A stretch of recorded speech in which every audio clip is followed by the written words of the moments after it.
మీకు నేను ఆ ఉపన్యాసాన్ని పూర్తి చేసే సమయానికి అక్కడ ఉన్నటువంటి గోపకాంతలందరూ వచ్చి ఆ బాలకృష్ణుడు చేసినటువంటి చేష్టితముల పట్ల తల్లి యశోదాదేవికి అనేకమైనటువంటి నేరారోపణలు చేసి చెప్పారు.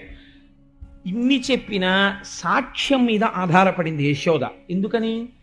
ఉదయం నుంచి నా కొడుకు నా దగ్గరే ఉన్నాడు, ఇన్ని ఇళ్లల్లో తిరిగి ఇన్ని పనులు ఎలా చేస్తాడు, పైగా పాపం చూడండి ఎంత అమాయకంగా పడుకున్నాడో నా ఊళ్ళో, అందుకని కృష్ణుడు ఏ దోషము చెయ్యలేదు అని ఆవిడ ఒక తీర్మానం చేసింది. చేస్తే వాళ్ళకి అక్కసు వచ్చింది. ఆ గోపకాంతలకి అక్కసు వచ్చి వాళ్ళు అన్నారు, అవును మేము చెప్తే ఎందుకు నవ్వుతావులే అంటే, ఆవిడ మనసులో ఒక భావన ఉంది, మా వాడు ఇన్ని తప్పులు చేస్తే పట్టుకోవచ్చు కదా, అలా దొరికిపోతే పరమాత్మ ఇంకేముందండి, అందరూ పట్టేసుకుంటారు. అందుకని వాళ్ళు అన్నారు, నువ్వు ఇలాంటి సందర్భం ఒకటి మీ ఇంట్లో చేయకుండా ఉంటాడేంటి, ఏదో ఒక రోజు చేస్తాడు, అప్పుడు నువ్వేం చేస్తావో మేము చూస్తాం, ప్రతిరోజు ఈ అవకాశం కోసమే ఎదురు చూస్తాం, అది ఇలా రాగానే పోపు మాడిపోయినా మాకేం బాధలేదు, మీ ఇంటికి వచ్చి చూస్తాం ఏం చేస్తావో, అప్పుడు చూద్దామని వెళ్ళిపోయారు. ఆవిడనుకుంది అలా ఎందుకు చేస్తాడు పిల్లాడు, ఏమిటో భ్రమ, వీళ్ళు ఇలా అంటారు అనుకుంది. ఆయన వెంటనే, ఆయన అమాయకుడు కాడు, ఆయన వెంట వెంటనే లీలలు చేసేస్తాడు. అమ్మకు ఒక చిన్న కానుక ఇవ్వాలనుకున్నాడు. ఏమిటా కానుక అంటే, ఇది మహాజ్ఞానులు కూడా దర్శనం చెయ్యలేనటువంటి కానుక.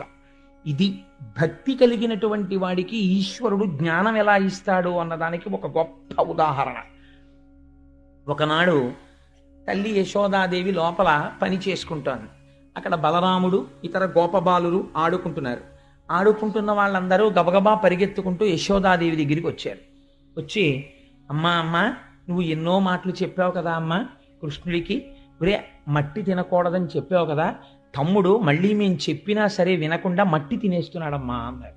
అందులోనూ గమ్మత్తు ఏమిటో తెలుసా అండి, పిల్లలు దాక్కునే ఆట అని ఒకటి ఆడతారు. కృష్ణుడికి అది చాలా ఇష్టం. పిల్లలందరినీ పిలిచి, ఒరే మనం దాక్కునే ఆట ఆడుకుందాం, మీరు దొంగల్ట, మీరు మా ఇంట్లో పడతారట, లేకపోతే నీ దొంగంట, మీ ఇంట్లో వెతుకుపోతా అంట అనేవాడు. మనకి జారత్వం చోరత్వం చాలా ఇష్టం, అందుకే ఆయన ఆ 2 లీలలు చేశాడు చిన్నప్పటి నుంచి. అందుకని వీళ్ళందరూ ఏమిటంటే దాక్కునేవారు. ఇప్పటికీ మనకి చూడండి, ఇప్పుడంటే పోయిందనుకోండి, ఇప్పుడు దేశంలో ఉన్న ఒకే ఒక ఆట ఏమిటంటే క్రికెట్ తప్పించి అసలు ఆటలన్నీ మరుగున పడిపోయాయి, ఒక విండీ కల్చర్. అందుకని అసలు పూర్వం ఏదో దాక్కునే ఆటని వాడు వెనక్కి తిరిగి 1 2 3 4 5 6 7 8 100 అంకెలు లెక్కెట్టేటప్పటికి ఎక్కడ దొంగలు అక్కడే గప్ చిప్ సాంబార్ బుడ్డి అనేవాడు. అనేటప్పటికి వాళ్ళందరూ దాక్కునేవారు. వీడు అక్కడి నుంచి జాగ్రత్తగా వెతుకుతూ వచ్చేవాడు. అందులో సునిశ్చిత పరిశీలనా శక్తి, ఎవడు ఎక్కడ దాక్కున్నాడో గభాలను వచ్చి ఎవడు వీపి మీద కొట్టేస్తాడో, కొట్టేసి వీడు మళ్ళీ దొంగెట్టాలి.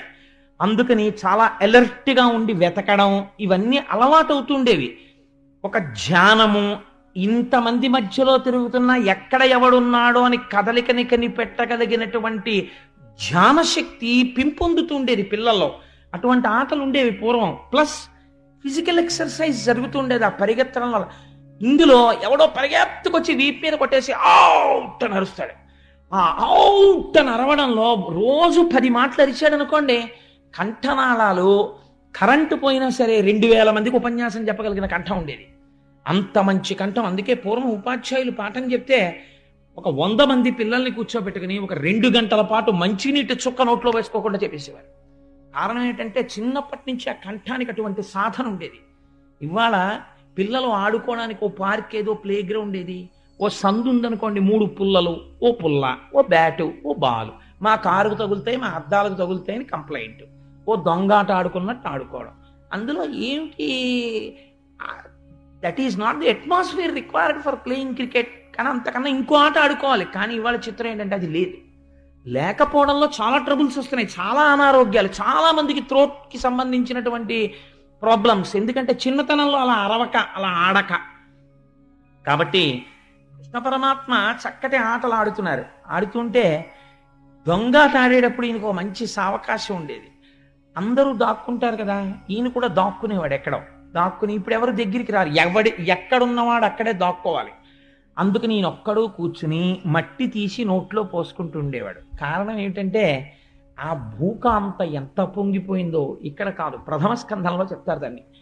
ఆవిడ చెప్పుకుంది, ఒకనాడు ఆ శ్రీలలనీశుడు ఆ స్వామి ఈ భూమి మీద నడిచాడు. నేను అదృష్టవంతురాల్ని, ఇవాళ అవతారం లేదంటుంది కృష్ణావతారం తర్వాత.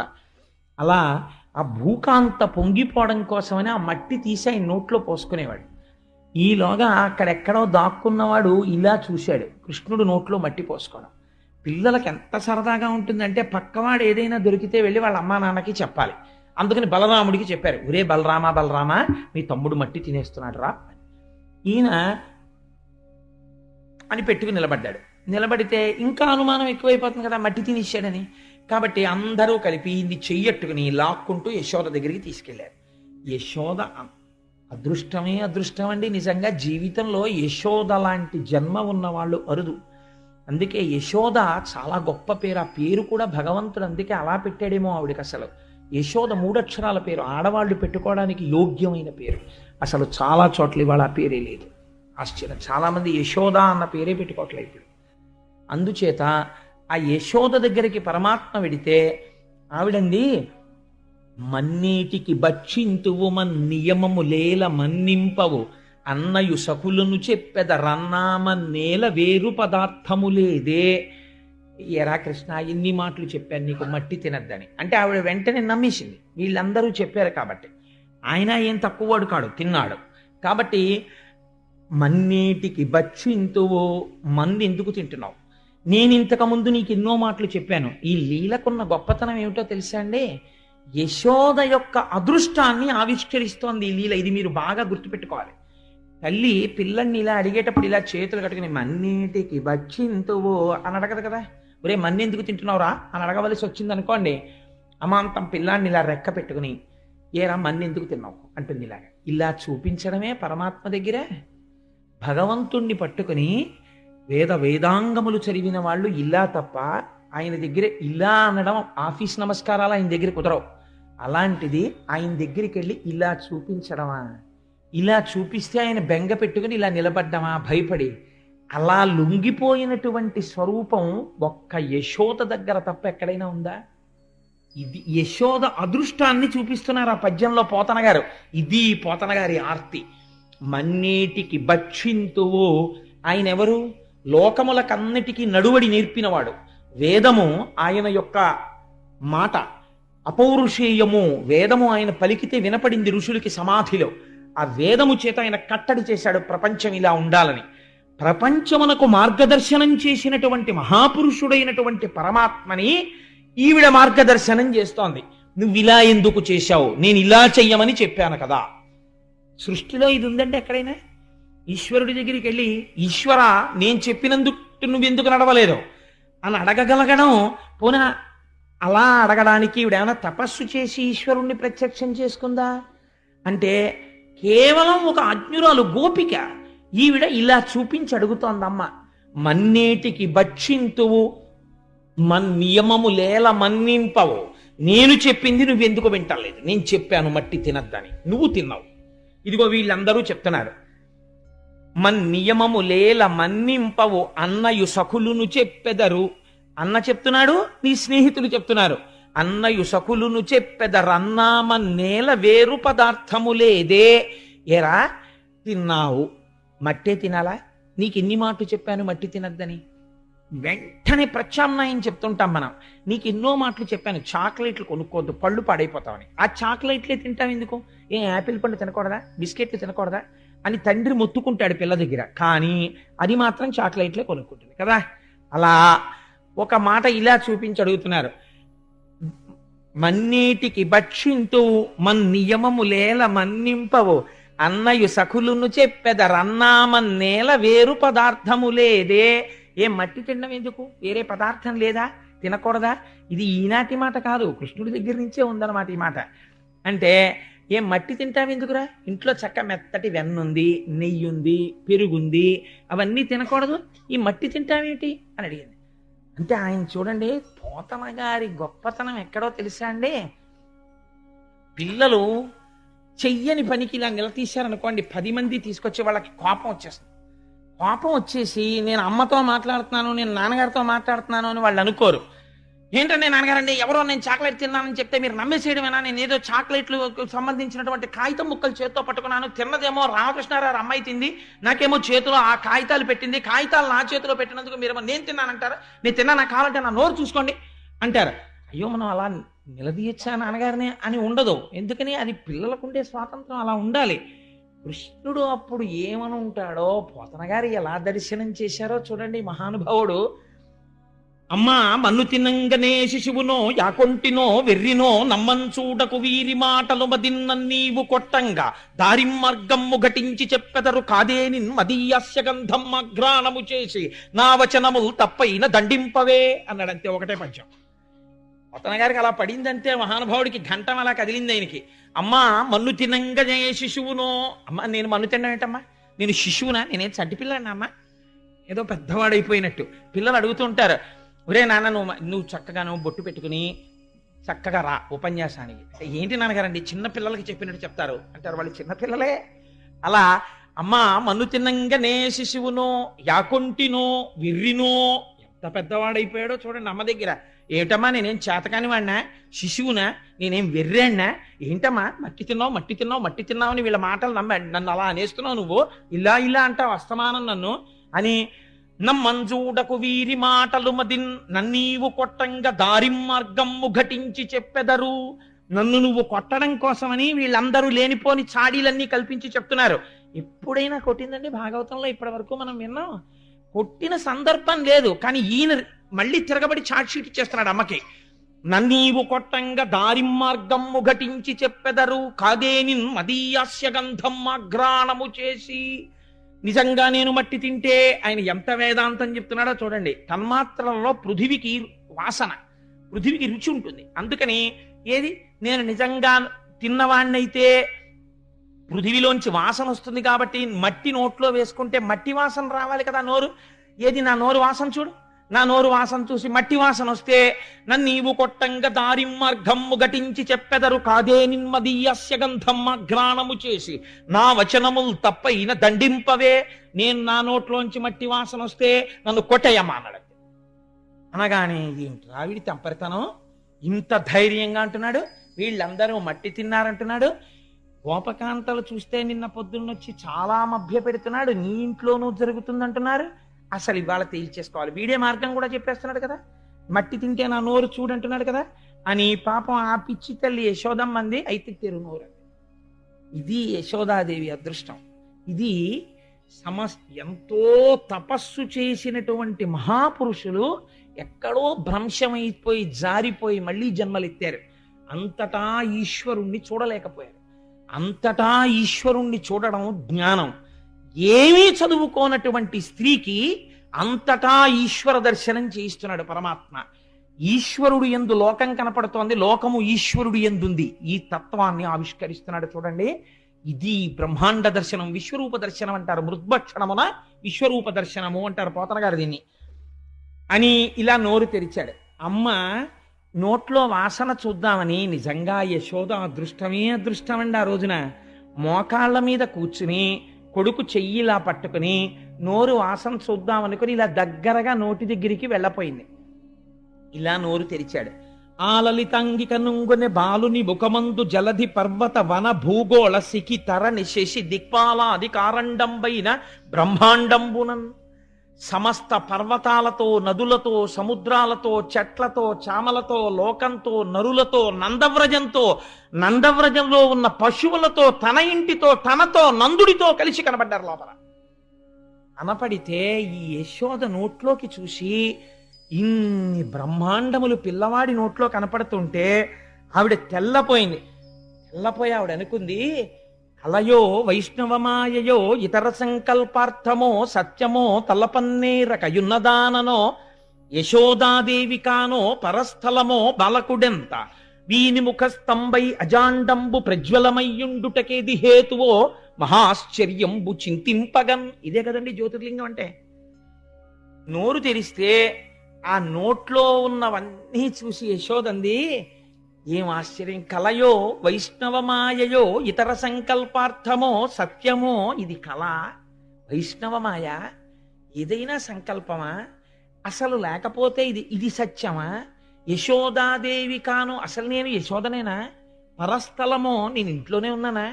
బాలకుడెంత, వీడు నా కొడుకేనా? ఇంత చిన్న పిల్లాడా? వీని ముఖస్తంభై అజాండంబు ప్రజ్వలమయ్యుండుటకేది హేతువో, వీడి నోట్లో బ్రహ్మాండాలన్నీ ఉన్నాయా? మహాశ్చర్యంబు చింతింపగన్, ఎంత గొప్ప మాట పడిపోయిందో చూడండి.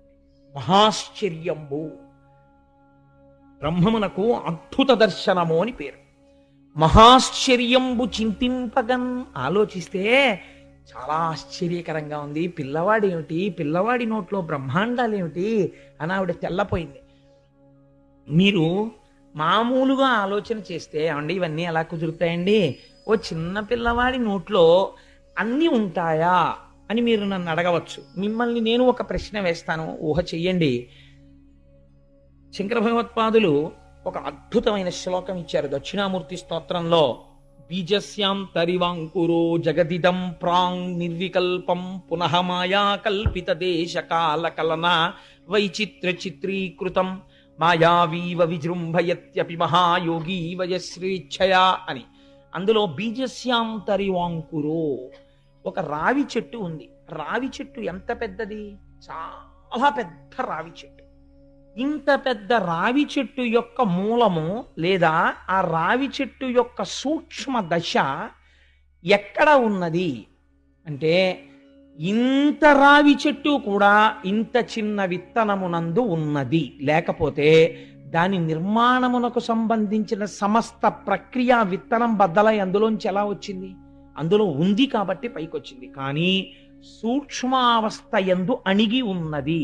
అందులోంచి రావి చెట్టు రాదు అని మీరు చెప్పింది నిజమైతే విత్తనంలోంచి చెట్టు రాకూడదు. రావి చెట్టు అందులోనే ఉన్నది నిజమైతే విత్తనంలోంచి చెట్టు వచ్చింది. మీకు ఇంకొక ఉదాహరణ చెప్తాను. ఒక నువ్వు గింజ యందు కొన్ని కోట్ల కోట్ల నువ్వు గింజలు ఉన్నవి. ఎలా అని మీరు నన్ను అడగచ్చు. ఒక నువ్వు గింజ తీసుకెళ్ళి అందులోనే మొత్తం నువ్వు గింజలకి సంబంధించిన సృష్టి అంతా ఉంది. ఒక నువ్వు గింజ మీరు భూమిలో పెట్టారనుకోండి, ఒక నువ్వు చెట్టు లేస్తుంది. ఇప్పుడు దానికి ఇన్ని నువ్వులు వస్తాయి. ఇన్ని నువ్వులు తీసుకెళ్ళి మళ్ళీ మీరు వేస్తే అన్ని చెట్లు వస్తాయి, అన్ని నువ్వులు వస్తాయి. మళ్ళీ ఆ నువ్వులు వేస్తే ఇన్ని నువ్వులు వస్తాయి. ఇలా వెళ్ళిపోతే ఒక నువ్వు గింజలోంచి ఎన్ని నువ్వులు వచ్చాయి? వీటన్నిటికీ వెనక్కి వెళ్ళండి, ఆదేది? ఒక నువ్వు గింజే. ఒక నువ్వు గింజలోంచి ఇన్ని నువ్వు గింజలు వచ్చినట్టే బ్రహ్మమునందే లోకమంతయూ ఉన్నది. లోకమునందు లోకము బ్రహ్మమే అయి ఉన్నాడు. మీకు ఇంకొక ఉదాహరణ చెప్తే నేను ఈ విశ్వరూపత సందర్శనాన్ని బాగా పూర్తి చేసిన వాడిని అవుతాను. ఇంత మట్టి ముద్ద తెచ్చి అక్కడ పెట్టి ఈ మట్టి ముద్దని చిదిపి సహస్రలింగార్చనకి చిన్న చిన్న చిన్న చిన్న శివలింగాలు చేశారు. అందులోంచే సహస్రలింగార్చన చుట్టూ పెట్టడానికి ఇన్ని ప్రమిదలు చేశారు. అందులోంచే సహస్రలింగానికి నైవేద్యం పెట్టడానికి ఓ చిన్న మట్టి పాత్ర చేశారు. అందులోంచే సహస్రలింగానికి నైవేద్యం పెట్టడానికి ఓ చిన్న గ్లాసు చేశారు. అందులోంచే ఉద్ధరిని ఒకటి తయారు చేసి అందులో పెట్టారు. ఇప్పుడు ఇవన్నీ ఎందులోంచి వచ్చాయి? శివలింగము మట్టిలోంచి వచ్చింది. శివలింగమునకు పెట్టవలసిన దీపములకు సంబంధించిన ప్రమిదలు మట్టిలోంచి వచ్చాయి. శివలింగమునకు పెట్టవలసినటువంటి అభిషేక నైవేద్య పాత్ర మూకుడు మట్టిలోంచి వచ్చింది. దానికి నైవేద్యం పెట్టడానికి మీరు పెట్టుకునే జలపాత్ర దీంట్లోంచి వచ్చింది. దాని ఉద్ధరిణి దీంట్లోంచి వచ్చింది. ఇవన్నీ ఏది ఇలా మారినది? నామరూపాత్మకమైనటువంటి శివలింగముగా, నామరూపాత్మకమైన జలపాత్రగా, ఉద్ధరిణిగా, నైవేద్య పాత్రగా ఏది మారినది? మట్టి మారినది. వీటన్నిటి యందు ఏది ఉన్నది? మట్టి ఉన్నది. ఈ మట్టి యందు ఏ ఉన్నవి? ఇవన్నీ ఉన్నవి కదండి. ఇవన్నీ అందులోంచే వచ్చాయి. నామరూపాత్మకమైన జగత్తంతటా వ్యాపించి ఏది ఉన్నది? మట్టే ఉన్నది. మట్టి యందేది ఉన్నది? ఇవన్నీ ఉన్నవి. కాబట్టి ఇప్పుడు జగత్తు దేని యందు ఉన్నది? బ్రహ్మమునందు ఉన్నది. బ్రహ్మము దేనిగా ఉన్నది? జగత్తుగా ఉన్నది. కాబట్టి ఉన్నది ఏది ఉన్నది? ఒక్కటే ఉన్నది. అదేది? ఈశ్వరుడి. ఈ విశ్వరూప దర్శనం, ఇది జ్ఞానం, ఇది జ్యోతిర్లింగం. ఇది ఆవిష్కరించడం ఎంత అజ్ఞానంలో ఉన్నవాణ్ణి ఈశ్వరుడు అనుగ్రహిస్తే, ఇది మహాశివరాత్రి నాడు అర్ధరాత్రి శివలింగ దర్శనం చెయ్యడం. ఆ ఈశ్వరానుగ్రహం కలిగితే ఏమో ఏ ఒక్కడో ఉత్తర క్షణం రమణ మహర్షి అయిపోవచ్చు. మనం ఏం చెప్పగలం? ఆ ఈశ్వరానుగ్రహం ఎవరి మీద పడుతుందో ఆ జ్ఞాన సిద్ధి కలిగిందా, జ్ఞానాద్దేవతు కైవల్యం, దాని వలన మోక్షం వస్తుంది. కాబట్టి ఇప్పుడు కేవలము నా కొడుకు కొడుకు కొడుకు అని ఒక భావన చేసింది, ఒక ప్రేమ పెంచుకుంది. ఈ ప్రేమ భక్తి తెలిసి పెంచుకుందా? అక్కర్లేదు. తెలియకుండా ప్రేమించిన ఈశ్వరుణ్ణి ప్రేమించింది. ఈ భక్తికి పర్యవసానమేమి? జ్ఞానమే. ఇదే విశ్వరూప సందర్శనము. అయితే ఇక్కడ పరమాత్మ ఒకటి అనుకున్నారట, అమ్మ ఇలా జ్ఞానంతో ఉండిపోయి అమ్మ బాగా లోకములో బ్రహ్మమును చూసేస్తే ఇంకా అమ్మ నాకు అమ్మగా ఉండగలదా, ఉండలేదా? కాబట్టి మళ్ళీ వైష్ణవ మాయ కప్పాలి అంటే మళ్ళీ లోకాన్ని చూడాలి, బ్రహ్మాన్ని మర్చిపోవాలి. కాబట్టి ఏం చేశాడు? ఒక్కసారి ఉపసంహారం చేశాడు ఆ జ్ఞానాన్ని. అంతే. ఆవిడ అమ్మ అయిపోయింది, ఈయన కృష్ణుడు అయిపోయాడు, కొడుకు అయిపోయాడు. ఉపన్యాసం అయిపోగానే మళ్ళీ మీరు మీరే, నేను నేనే అని ద్వైతంలోకి వెళ్ళిపోయినట్టు. కాబట్టి ఏమైపోయింది? ఏకకాలమునందు మళ్ళీ మాయని ప్రసరింపచేసినాడు. ప్రసరిస్తే ఆవిడ మళ్ళీ ఆ వైష్ణవ మాయలోకి వెళ్ళిపోయింది. వెళ్ళిపోయి ఆయన నా కొడుకు, చిన్ని బిడ్డడు అన్న భావనలోకి వెళ్ళిపోయింది. ఇంత చిత్రంగా కొడుకుని నా పిల్లవాడే నా పిల్లవాడే అని ఇంత లీల చేసిన వాడు ఎంత అమాయకత్వం నటిస్తాడో తెలుసా అండి? ఇది వైష్ణవమాయ అంటే, ఇది పరమాత్మ యొక్క అనుగ్రహం అంటే ఎంత చిత్రంగా ఉంటుందో చూడండి. ఆయన లీల ఇన్ని చేసిన తర్వాత అమ్మకి ఎక్కడో ఇవాళ పొద్దున్న వీడి నోట్లో ఏదో చూసినట్లు గుర్తు, ఏమిటో ఏదో పులకరింత కింద ఉంది, పులకరింత కింద ఉంది అంటే దీన్ని బాగా తీసేయాలనుకున్నాడు. రాత్రి అన్నం పెడుతోంది. అన్నం పెడుతున్నప్పుడు పిల్లవాడికి అన్నం చేతిలోనో కాల్లోనో పెట్టగా నోట్లో పెడతారు. అందుకని ఆయన అస్తమానం నోరు తెరుస్తున్నాడు, అమ్మ నోట్లో అన్నం పెడుతోంది. ఇన్ని మాటలు నోరు తెరుస్తున్నా, ఇన్ని మాటలు అన్నం పెడుతున్నా ఆవిడకి అసలు జ్ఞాపకమే లేదు ఈ నోట్లోనే నేను బ్రహ్మాండాలు చూశానని. ఈయన ఎంత అమాయకత్వం ప్రదర్శించాడో తెలుసా అండి? కొంచెం అన్నం తిని పిల్లలందరూ చేసే పనే ఇంకా నాకు చాలని ఇలా ఇలా ఇలా ఇలా మూతి తిప్పేస్తుంటారు. అమ్మ ఇలా ఇలా ఇలా ఇలా పట్టుకెడుతుంటే ఇలా ఇలా ఇలా ఇలా ఇలా మూతి తిప్పేస్తే ఆఖరికి ఇలా పట్టుకుని ఇలా నోట్లో పెట్టేసి ఇలా మూతి తుడిచేస్తుంది. ఆ తిన్న గోరు ముద్దలు కదండి ఇవాళ ఇంతంత శరీరాలు అయ్యాయి. ఎంత ప్రేమ ఉందా పెట్టడంలో. జన్మాంతరంలో మళ్ళీ ఇంకా అలాంటి ఐశ్వర్యం కలుగుతుందా? ఆనాడు అమ్మ దగ్గర కూర్చుంటే అమ్మ ఎడం చేత్తో ఇలా పట్టుకుని నోట్లో ఇలా పెరుగన్నం పెట్టి ఇలా అమ్మ కుడి చేత్తో మూతి తుడి చేసినటువంటి ఆ క్షణం అమృతాన్ని తాగిన క్షణం అది కదా. మళ్ళీ అలా మనం ఆ అమాయకత్వంతో అలా కూర్చుని తినగలమా? అమ్మ దగ్గర తినగలమా? అమ్మ దగ్గర అలా తిన్న క్షణం ఏదో అది జీవితం ధన్యత పొందిన క్షణం. అదే ఇంత ఆయుర్దాయాన్ని ఇంత ఆరోగ్యాన్ని ఇచ్చినటువంటి శక్తి. కాబట్టి యశోదమ్మ కూడా అలాగే పెడుతోంది. నోట్లో పెడుతుంటే మూతి అని బిగించి నోరు ఇలా ఇలా ఇలా తిప్పేస్తున్నాడు. తిప్పేస్తుంటే ఆవిడంది, ఉరై నీకు నేను పెరుగన్నం కమ్మగా కలిపి వెన్నముద్ద నంచి పెడుతుంటే మూతి ఇలా మూసేసి నేను తిన్నని ఇలా ఇలా తిప్పేస్తున్నా. అవును, అన్నం పెడితే ఎందుకు సహిస్తుంది నీకు? నీకు అన్నం అక్కర్లేదు. ఏం చేస్తానో తెలుసా? కాసేపు ఆగి పూర్వం వచ్చేవారు, ఇప్పుడంటే మానేశారు. వాళ్ళు ఒక షిఫ్ట్ పెట్టేసుకున్నారు.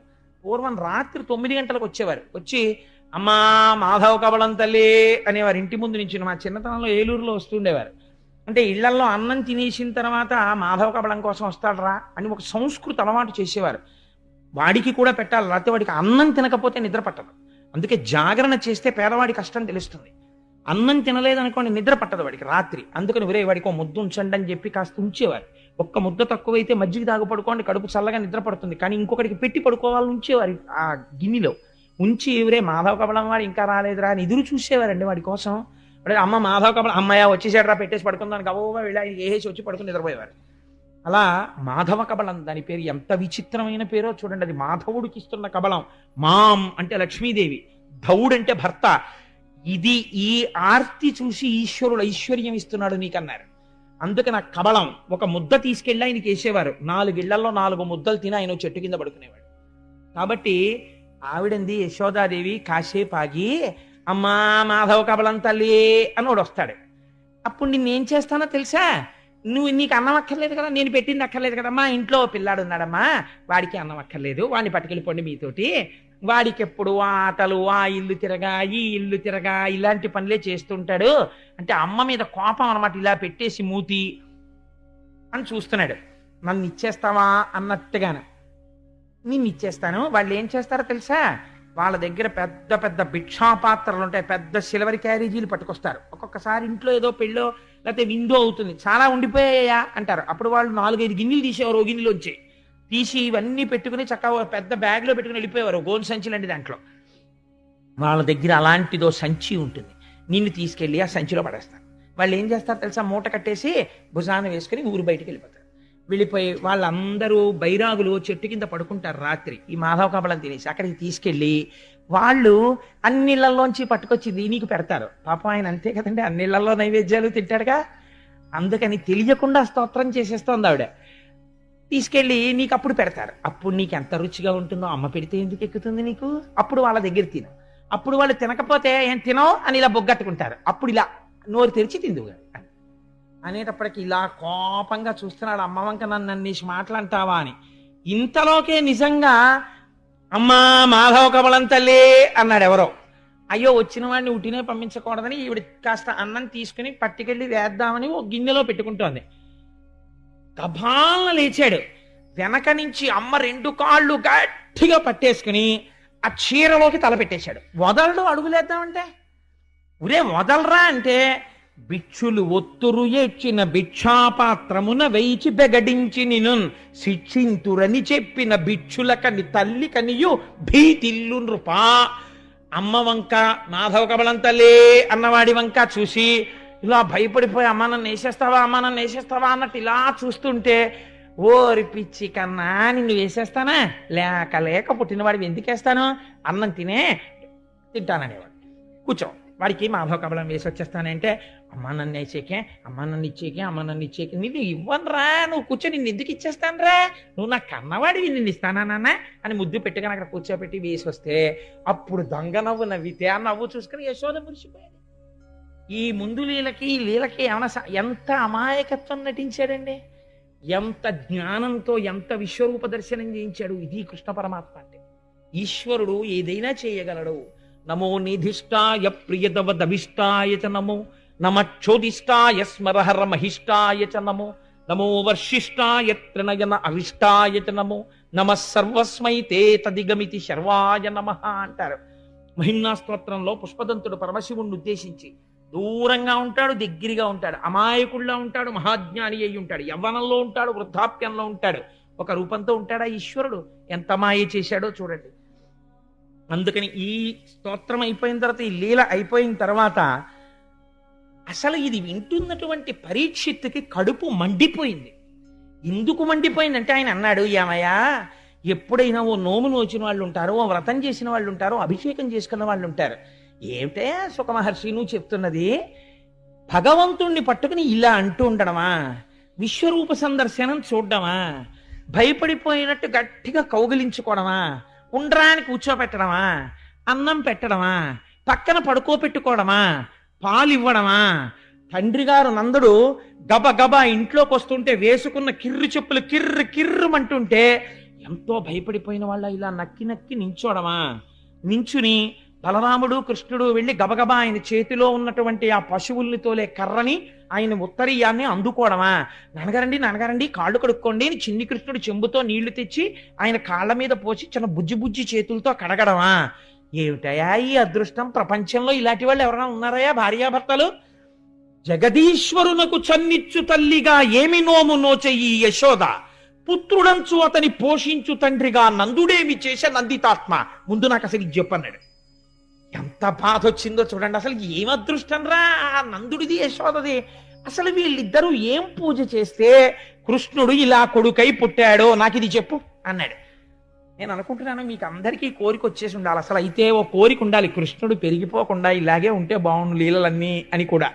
నాకైతే ఏమనిపిస్తుందో తెలుసా అండి, ఒక్కొక్క లీల దాటిపోతుంటే అమ్మో ఇంకా పెద్దవాడైపోతున్నాడు, ఇంకా గంభీరమైన స్థాయికి వెళ్ళిపోతాడు. భగవద్గీత చెప్పిన కృష్ణుడి కన్నా వెన్న దొంగతనం చేసిన కృష్ణుడే బాగుంటాడు, ఇలాగే బాగుంటాడేమో అనిపిస్తుంది నాకు. అలా ఎంత చిత్రమో చూడండి. పరీక్షిత్తు కూడా ఇదే ప్రశ్న వేశాడు. వేస్తే ఆయన అన్నారు, శుకబ్రహ్మ ఒక నవ్వు నవ్వి, ఏమి తపస్సు చేశారో నేను చెప్పనా? ఏమీ చేయలేదు. ఇది విచిత్రం. కృష్ణ పరమాత్మ భూమండలం మీద ఆవిర్భవించే ముందు దేవతల్ని తమ అంశలతో ఆవిర్భవించమన్నాడు. చతుర్ముఖ బ్రహ్మగారు ప్రజాపతులలో అక్కడ ఉండేటటువంటి ఆ వసువులలో ప్రముఖుడైనటువంటి వాడు ద్రోణుడు. ఆ ద్రోణుడి భార్య ధర, వీళ్ళిద్దరినీ పిలిచి శ్రీమన్నారాయణుడు కృష్ణ పరమాత్మగా ఆవిర్భవిస్తున్నాడు, మీరిద్దరూ కూడా వెళ్ళి భూమి మీద అవతరించండి అన్నారు. అంటే ఆయన అన్నారు, మేము అవతరిస్తాం, మేము భూమి మీదకి వెడతాం, గొల్లవాడిగా గొల్లవాని భార్యగా మేము జన్మిస్తాం, కానీ మాకొక్క వరం ఇస్తే వెడతాం. ఏమిటో తెలుసా? భూమి మీద అవతరించినటువంటి కృష్ణ పరమాత్మని మా కొడుకు అన్న భావనతో కొడుకుగా లాలించి పెంచి పోషించే వరం ఇస్తే వెడతామన్నారు. మీకు కూడా ఆ వరం ఉన్నది భూమి మీద పుట్టిన వాళ్ళకి. ఏమిటో తెలుసా అండి? మీ ఇంట్లో ఒక్క కృష్ణమూర్తి ఉండి ఆయనకు తులసిమాలేసి ఆయన మూతి వంక చూసి, ఆయన ముక్కు వంక చూసి, ఆయన కళ్ళ వంక చూసి, ఆయన వేణువు వంక చూసి, ఆయన కట్టుకున్న పంచవంక చూసి అలా నించుంటాడు చూడు, హాయిగా టీవీ చూస్తాడు, వచ్చే వాళ్ళని చూస్తాడు, వెళ్ళే వాళ్ళని చూస్తాడు. పోనీ నాన్నగారు ఇంత అలిసిపోయారని వెళ్ళి ఓ తులసిమాల తను తెచ్చుకోవచ్చు కదా, ఓ 2 రూపాయలు పెట్టి తులసిమాల తేడు, ఏమీ చెయ్యడు, ఓ పురాణానికి రాడు, ఓ గుళ్ళోకి రాడు. నాన్నగారండి మీరు బయట తాళం వేసి వెళ్ళిపోండి, నేను ఇంట్లో ఆడుకుంటానని ఎప్పుడు ఆ వేణువు పెట్టుకుని ఆడుకుంటూ ఉంటాడు ఇంట్లో తిరుగుతూ.